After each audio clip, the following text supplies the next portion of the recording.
예.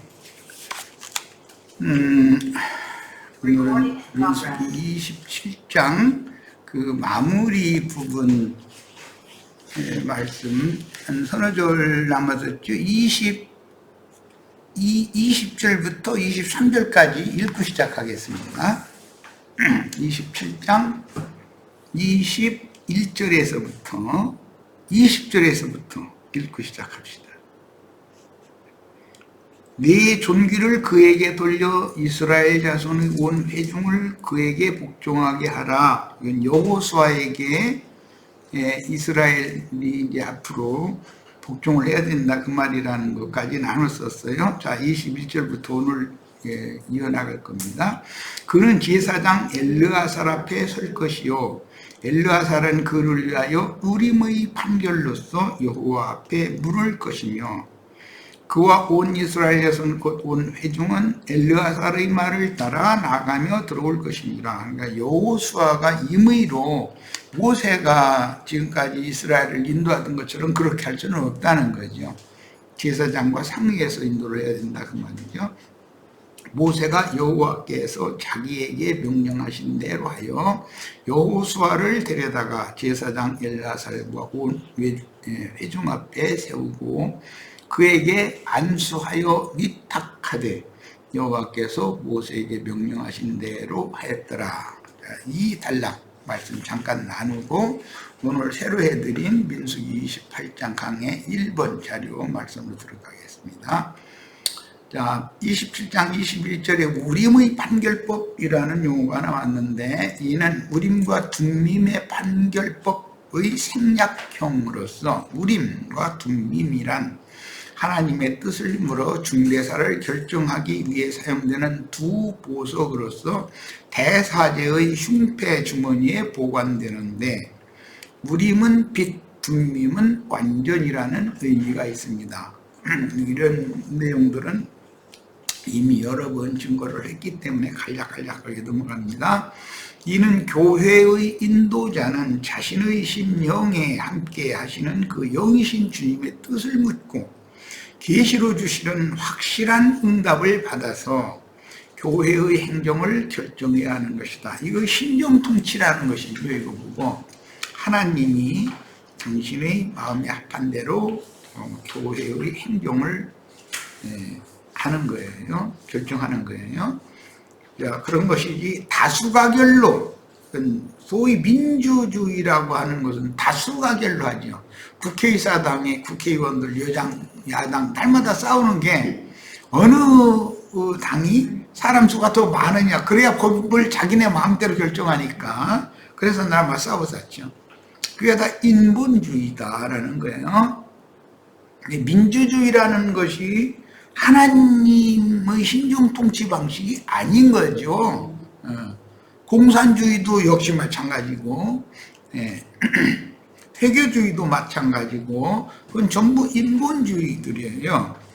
자, 그다음에 하나님의 교회는 인본주의로 인도하는 것이 아니다라는 거예요. 이스라엘 자손 곧 온 회중 이랬는데 이스라엘 자손은 이스라엘 백성 모두를 가리키며 12지파 전체를 가리키고 온 회중은 백성들의 대표자들인 200만을 한자리에 모아서 어떻게 결정하고 그런 얘기가 아니죠. 대표자들이 있으니까 각 지파의 어른들 곧 장로들로 구성되는 이스라엘 총회를 대표하는 공회라고 하는 것을 조직한다는 거예요.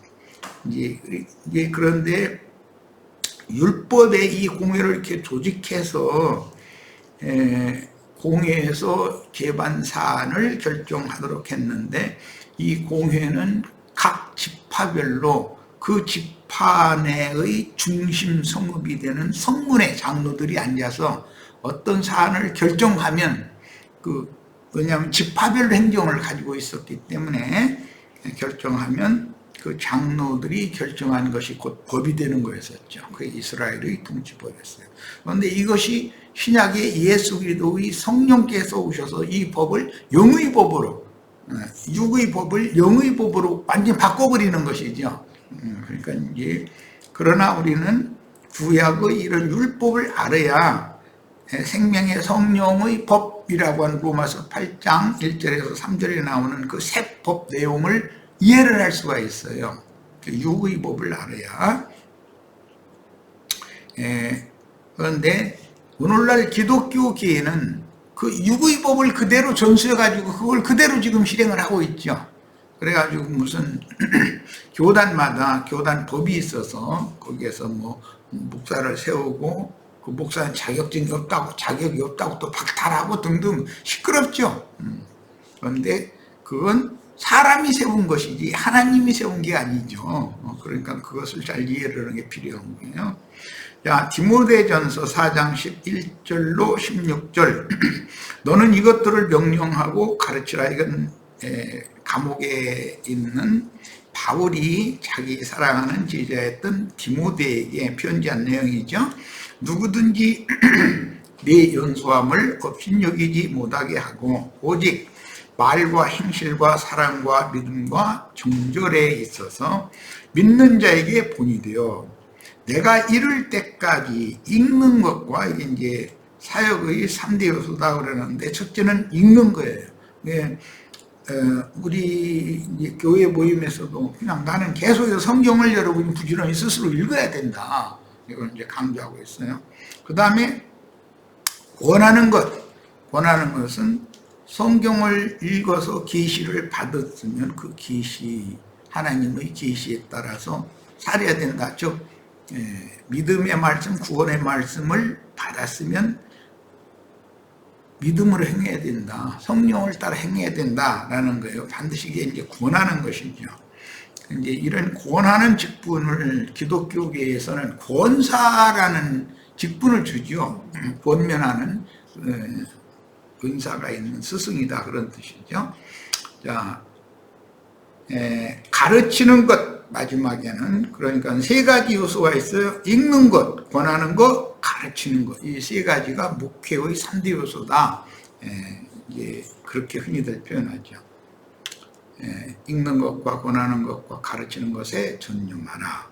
내 속에 있는 은사, 곧 장로의 회에서 안수받을 때 예언을 통하여 받은 것을 가볍게 여기지 말며 이 모든 일에 전심전력하여 너의 성숙함을 모든 사람에게 나타나게 하라 그랬는데 초대교회 때 사도시대에는 율법 행위를 혼합해서 신앙생활을 가르쳤다라는 걸 알 수가 있죠. 예수님은 장로회에서 누구를 안수해서 그 목회자라고 세우고 이런 일을 하라는 명령을 하신 일이 없죠. 그런데 바울 사도 아주 굉장히 밝은 분이었는데도 이런 관념이 아직도 남아있었다는 걸 알 수가 있는 거예요. 그런데 이제 문제는 그 안수한다고 하는 이것이 지금 이거는 편지거리거든요. 유대교인들의 안수법과 바울이 지금 행하고 있는 안수는 법이 지금 행위가 완전히 다르다는 걸 알 수 있죠.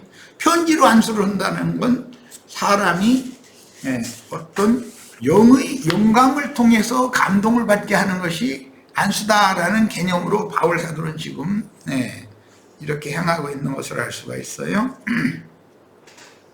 16절 네가 네 자신과 가르침을 살펴 이 일을 계속하라.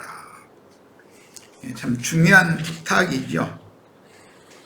목회자, 즉 후계자는 모세가 지금 여호수아에게 후계자로 위임을 위탁하는 사명을 위탁하는 이제 내용을 오늘 민수기에서 27장에서 우리가 읽고 이 말씀을 나누는 중인데 지금 바울이 그 제자 디모데에게 사역을 위임하는 말씀이거든요. 중요한 요소가 뭐냐면 네가 네 자신의 자신과 가르침을 살펴서 이 일을 계속하라는 앞에 디모데전서 4장 1절에서 10절 사이에 쭉 하나님의 사람이 이래야 되고 이래야 되고 이런 여러 가지 요구가 있어요. 그 다음에 이것을 행함으로 네 자신과 내게 듣는 자를 구원하리라 그랬어요. 참 중요한 말이에요. 가르치는 그런 은사가 있어서 사명을 맡은 자는 자기가 가르치는 말로 자기 구원을 먼저 당연히 받아야 되는 거예요. 그런데 가르치기는 하는데 자기는 딴짓을 하면은 이것은 아무 능력이 없는 거죠. 그 가르침이. 바울님은 감옥에서 영적 아들이며 제자인 디모데에게 편지로 안수하여 디모데의 영을 소성시켜 그 사역을 위임했으므로 영적 안수라는 의미를 이해할 수 있습니다. 자, 민수기 27장 22절 23절 마지막 절이죠. 회중 앞에 세우고 위탁하다 그랬는데 오늘 신약에서 실제로는 회중 앞에 디모데를 세우는 게 아니라 장로들의 회에서 너에게 안수를 한 것을 가볍게 여기지 말아라 이제 이렇게 표현을 했는데, 거기서 안수를 했다는 것은 장로들에게 어떤 권면을 받았다라는 말인 것이죠. 실제로는 뭐 손을 머리에다 얹고 막 이렇게 막 하는 그런 종교 행위를 했다는 말이 중점이 아니죠. 이스라엘 전체 백성을 대표하는 주령 또는 장로들의 모임 앞에서 모세에 의해 여호수아가 공식적으로 지도자로 세움을 받았는데, 훗날 바울은 디모데를 장로들에 의해서 영적 직무를 위임한 사실을 다시 상기시켜서 그의 침체한 영을 불일듯이 일으켰습니다. 근데 지금 자기 스승인 바울이 옥에서 두 번째 투옥됐을 때는 못 나오잖아요. 옥에 갇혀서 이제 교회가 바울을 바라보고 있었는데, 바울 밑에서 자기가 사역을 할 때는 편찮아요. 어떤 문제를 이제 바울이 다 모든 문제를 헤쳐나가니까.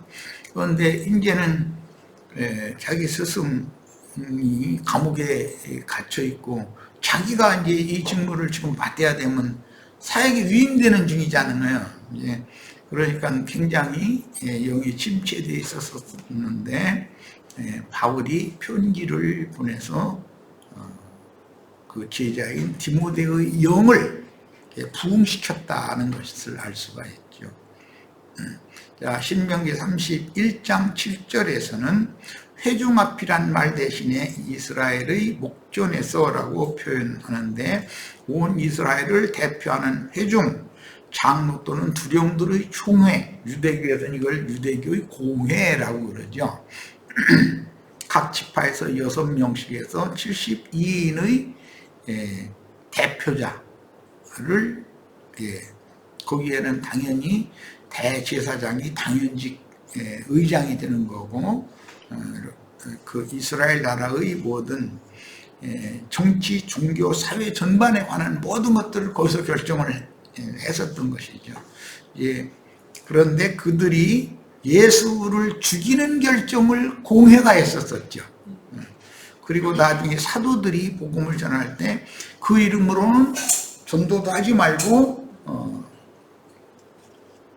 예수 이름으로 아무것도 할 수 없도록 또 이렇게 이제 박해를 하는 일을 그 유대교 공회가 했죠. 그런데 오늘날 그 로마교의 규정에 따라서 그 흔히 말하는 사도행전이라고 하는 것에 거룩한 공회를 내가 믿는다 이런 말, 참 웃기는 거죠. 그러니까 그게 뭐냐면 유대교의 전통을 계승한다라는 뜻인 것이죠. 성경에는 하늘에 기록한 장자들의 총회인 교회라는 말은 있지만 그런 어떤 공회라는 이런 말은 없어요. 그러니까 이런 그 율법 제도와 영의 법으로 바꿔지는 것에 대해서는 잘 이해가 필요해요.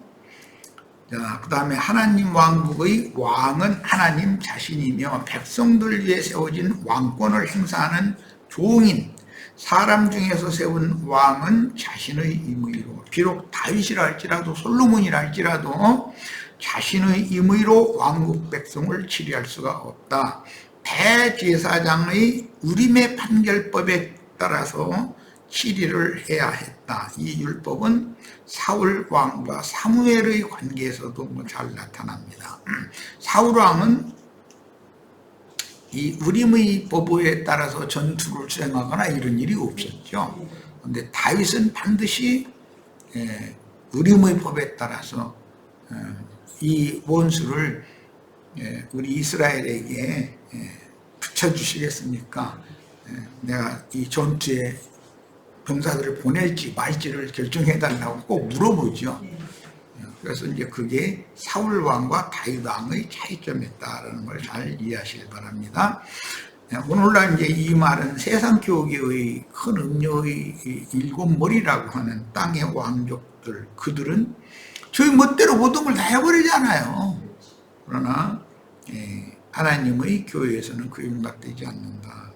어떤 걸 결정을 할 때 양무리들에게 물어보는 것이 아니라 우림과 둠밈의 법으로 계시를 받아야 된다. 빛을 받아야 된다.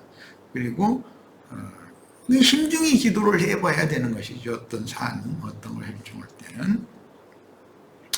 자,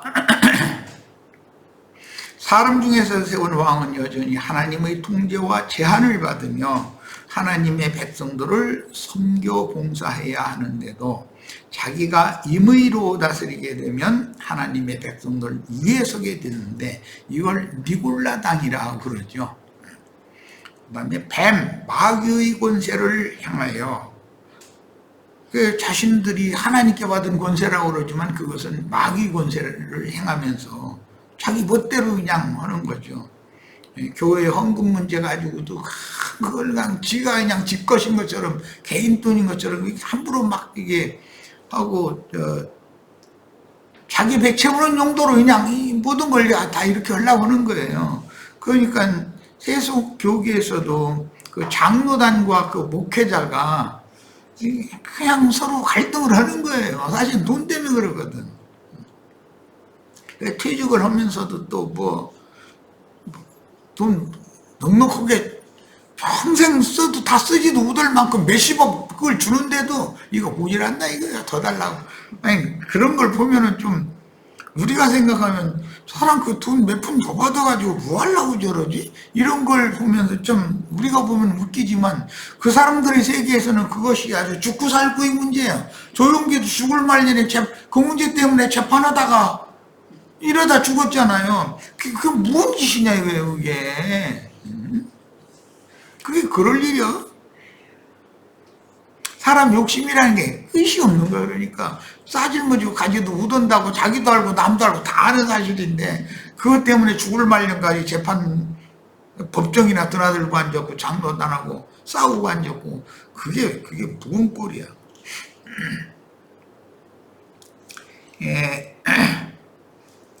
사람 중에서 세운 왕은 여전히 하나님의 통제와 제한을 받으며 하나님의 백성들을 섬겨 봉사해야 하는데도 자기가 임의로 다스리게 되면 하나님의 백성들을 위에 서게 되며 뱀, 용, 마귀의 권세를 행하여 하나님의 백성을 압제하는 발람과 니골라당으로 나타나는 것은 당연하다. 오늘날 세상 교계의 목사라는 사람들이 이런 원리를 꼭 알아야 되는 것이죠. 그러므로 모세에게 말씀하시듯 직접 말씀하시지 않고 반드시 대제사장의 흉패 주머니에 넣도록 되어 있는 두 보석 우림과 둠밈의 판결법을 따르게 하므로 이스라엘의 제반 문제들을 대제사장에게 묻도록 정하셨는데 이것은 하나님이 친히 통치하고자 한다 이런 말이에요. 이스라엘 나라는. 일종의 제비 역할을 하는 거죠. 이게 제비 뽑기 하는 그런 역할을 하는 거죠. 유다 왕국의 역대 왕 중에서 선종을 베푸는 왕들은 이 원칙을 철저히 지켰으며 제사장의 직분이 훼손된 후에는 선지자를 일으키시고 왕에게 직언으로 하나님의 뜻을 알리고 경계하셨는데 다윗은 아픈 직언을 듣고 두려워하며 철저히 순종하는 왕이었습니다. 이처럼 우림과 둠밈의 판결법을 따르도록 정하신 것은 육신을 입은 연약한 인간이 하나님의 양무리를 맡아 인도 직분을 행사한다는 것이 얼마나 변질되기 쉬운 직분인지를 잘 아시는 하나님입니다. 하나님은 사람의 성정을, 그 심중 내면을 자세히 다 살피는 분이다라는 거예요. 그러니까 그 종을 아끼고 그 백성을 사랑하심으로 염려하셨기 때문에 사람이 함부로 어떤 걸, 이스라엘 나라를 함부로 이끌어가지 못하도록 이렇게 제한을 주셨다는 것이죠. 야훼께서 세우시는 인도자는 하나님 자신의 신에 감동된 자이니, 이미 앞에서 밝혔듯이 어떤 사람이 신에 대한 학문을 연구하여 사람들에게 인정받는 학위를 받는 문제가 아니다. 뭐 신대원 나와서 무슨 신학 박사, 석사, 박사 이런 과정을 거쳤다는 걸 그렇게 자랑했어요. 그런데 그 사람들이 하나님의 뜻을 아는 데는 소위 말하는 평신도들을 따라가들 못해. 왜? 그 사람들은 인위적인 이런 신앙이 아니라, 위로부터 부어주신 계시의 신앙이 아니라 인위적인 학문 연구를 하는 것에 근거하기 때문에 그런다라는 것이죠. 하나님께서 자신의 신을 부어주셔서 심령이 그 신으로 감동된 자, 곧 신을 부어주신 하나님의 마음에 합한 자는, 하나님의 마음에 합한 자는 하나님이나 하시지 인간이 어떻게 알아서 누구에게 안수해서 목사를 세우고 말고, 그 말도 안 되는 소리죠. 모세는 다만 누군가를 세워달라고 고하여, 품하여라는 건 높은 자에게 이게 엎드려서 구한다는 말인데, 품하여 주었고 하나님께서 친히 여호수아를 지정하신 거였다. 모세가 여호수아를 세우겠다고 지정한 게 아니죠. 누구를 세워야 될지 하나님이 친히 세워주십시오 하고 품했다고 돼 있죠. 그러니까 하나님이 여호수아는 여호와의 신에 감동된 자니 그를 세워라, 이렇게 하나님이 정하신 거죠. 여호수아는 하나님의 백성들을 위탁받은 인도자로서 하나님의 뜻을 따르기 위해 대제사장의 흉패에 있는 우림과 둠밈에 의한 판결법을 철저히 순종함으로 하나님을 믿고 의지할 자라는 것을 하나님은 이미 알고 계셨던 것이다. 이것이 믿음의 사람이라는 것이죠.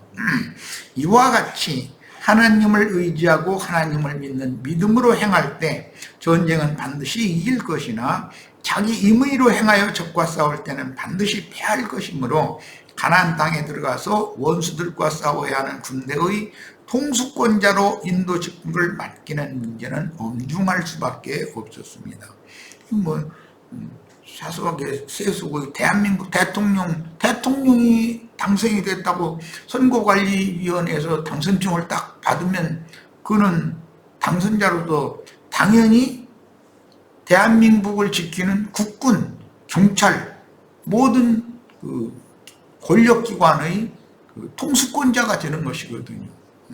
그러니까 대통령에 당선이 되면 군대 사일부터 하고, 이렇게 경찰청장, 그 높은 사람들, 뒤에 전 정권이 거느리고 있던 그런 총수들 싹 자기 사람으로 바꿔버리고, 별들, 군대 별들도 싹 제대시킬 사람 제대시켜버리고 다른 사람 진급시켜서 자기 앞에 복종하고 딱 하는 거잖아요. 그건 법이 그걸 정해져 있기 때문에 사람들이 불평할 수 없는 거죠. 이와 같이 하나님을 의지하고 하나님을 믿는 믿음으로 행할 때 전쟁은 반드시 이기지만, 하나님의 지시가 없는 그런 전쟁은 이기지 못한다. 그 아이성 전투에서 잘 나타났죠, 그게. 자, 이에 따라 가나안 땅에 들어가서 적과 싸울 때는 반드시 대제사장이 법궤와 에봇을 가지고 동행했으며, 왕은 전쟁을 앞두고 반드시 에봇의 흉패 속에 있는 우림과 둠밈의 판결을 따르기 위해 대제사장에게 어떻게 행할 것을 물어야 했다. 이제 이걸 자주 물어서 행하는 것을 성경에 기록된 사람 대표자가 다윗이죠. 다윗은 어떤 전쟁이 있을 때마다 꼭 물었죠. 하나님 자신의 신을 여호수아에게 부어주셨기 때문에 누가 하나님의 신에 감동받은 자인지는 하나님께서만 아시며 그분의 마음에 합한 사람인 여호수아를 친히 지정하여 모세에게 말씀하신 것입니다. 모세는 여호수아가 자기 수종자라고 하여 자기가 임의로 인도 직분을 승계할 자로 지정하거나 함부로 안수하여 세우지 않았는데 우리는 이것을 분명하게 하나님 앞에서 배워서 실행해야 합니다. 양무리를 위한 인도 직분을 위한 후사를 정하는 것은 사람의 소관이 절대로 아니며 하나님께서 친히 그분의 마음에 합한 누군가를 세우시고 그의 남은 일생의 선지자들을 보내어 동행하시며 끊임없는 꾸중과 간섭으로 변질되지 않도록 지켜주심으로 사람의 판단대로 심의 다윗의 실패가 있는 것을 기회로 삼아서 사울 왕가의 중심이었던 그 심의가 밝아지면서 그렇게 비방하고 그랬다고 그랬죠. 등과 같이 함부로 인도자를 대적하고 해방하지 말아야 합니다. 하나님께서 친히 세우신 목자나 선지자라는 것을 어떻게 증명할 것인가? 대제사장이 흉패 속에 넣어가지고 있는 우림의 판결법을 철저히 순종하는 여부로 증명되며 우림의 우림이라는 말은 빛이라는 뜻이기 때문에 하나님은 빛이시기 때문에 빛을 대제사장 속에 신명 속에 계시해 주시면 그게 하나님의 결정이라는 판단이다 이제 이런 뜻인 거죠. 우림과 둠밈이라는 말은 완전하다라는 뜻이기 때문에 빛이신 하나님께서 계시해 주신 것이 가장 완전한 판결이 되는 것이죠. 결정이 되는 것이죠. 실제는 양무리를 인도하는 자가 어떤 문제를 결정할 때 독단적으로 결정을 내리지 않고 그를 돕도록 붙여주신 제사장의 조언을 듣는 것이며 제사장 직분이 타락했을 경우 왕을 도와 아픈 충고와 직간을 하는 선지자를 통해서 하나님 말씀을 순종하게 하는 것을 의미합니다. 왕이 또 나는 무림과 둠밈의 법으로 이렇게 대제사한테 물어서 결정했다 한데도 사람들이 하는 거에 잘못할 수도 있잖아요. 그러면 하나님이 보낸 선지자가 왕한테 가서 왕을 지적을 하면 선지자의 지적을 받아들이는 왕이래야 그게 하나님의 통치에 순종하는 왕이지. 나 혼자 결정한 것도 아니고 대제사장도 다 알고 있고 대제사장이 이렇게 결정해줘가지고 나도 합의해서 하는 것인데 이렇게 하면 그거는 하나님이 세운 왕일 수가 없다는 거예요. 인도자가 아니다라는 말이죠. 자, 타락한 종들은 반드시 자기 독선에 빠지고 제고집대로 교회를 인도하며 그렇게 하는 것이 신권 통치라고 억지 주장을 하게 마련인데 그런 말을 함부로 하면서 철권 통치를 주장하는 자들은 하나님의 직접적인 다스림을 거부하고 자기가 스스로 하나님의 대리자가 된다는 뜻입니다. 우림은 빛이라는 의미인데 곧 밝혀 깨닫게 한다는 뜻이니 대제사장의 복장에 흉패라는 건 가슴 주머니죠. 부착한 흉패 주머니로 상징되는 대사제의 가슴 주머니 속에는 우림과 둠밈을 넣어서 보관하도록 정해졌습니다. 대제사장의 가슴 주머니는 영적인 빛을 받는 기관인 사람이신 예수님의 영과 마음을 상징하며 흉패의 양변 주머니로 상징이 됐죠. 빛이신 하나님은 그 신을 대제사장의 심령 속에 부으셔서 영적인 빛을 받아 영에 속한 일들을 밝히 깨닫게 하여 하나님의 마음을 헤아리고 정확하게 판결하여 완전한 결정을 할 수 있도록 계시해 주는 것이 신정통치입니다. 이런 판결법은 신정통치를 제일 거부한 사람은 사울왕이었죠. 백성들이 세웠잖아요. 그는 하나님이 마음에 합한 자가 아니었기 때문에 백성들이 원하는 대로, 즉 다수가결로 다수가 원하면 그대로 이제 이렇게 한 것은 교회의 지리법이 아니다라는 거예요. 이 판결법은 하나님의 절대적인 주권을 위해 정한 율법인데 신약에서는 하나님의 친백성들이 누구를 하나님께서 친히 세우신 종으로 여기고 순종하여 따르는가의 여부에 달려 있습니다. 예를 들면 유대인의 공회원들인 장로들과 서기관들, 바리새인, 율법자들의 가르침과 침례사역자 요한과 예수님의 가르침은 성경을 이해하는 다른 관점들이 많았고, 온 백성들은 침례 요한과 예수님을 하나님께서 보내신 선자로 여겼으므로 함부로 죽일 수가 없었어요. 죽이고자 하는데 백성들 눈치 보니까 다 수가결로 하는 것을 그 사람들은 택하고 있었기 때문에 예수와 침례자 요한을 자기네들 마음대로 죽이지도 못했다는 거예요. 물론 예수님께서 요한을 가리켜 오리라고 예언된 선지자 엘리야라고 전거하며 말씀하실 때 우림의 판결법으로 판결하시는 것이니, 그러면 요한이라는 사람의 얼굴이나 육신이 그 몸의 모양이 엘리야가 또 환생했다 그 말이 아니잖아요. 엘리야의 신령과 능력으로 하나님이 보내신 자다 이렇게 표현하셨죠.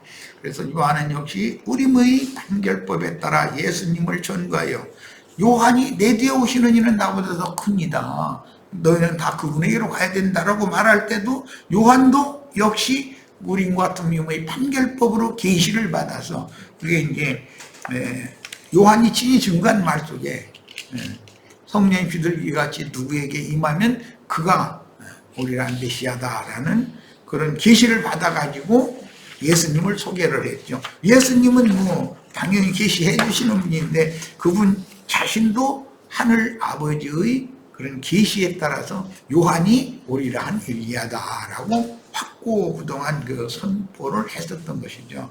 자, 우림과 tumim의 법으로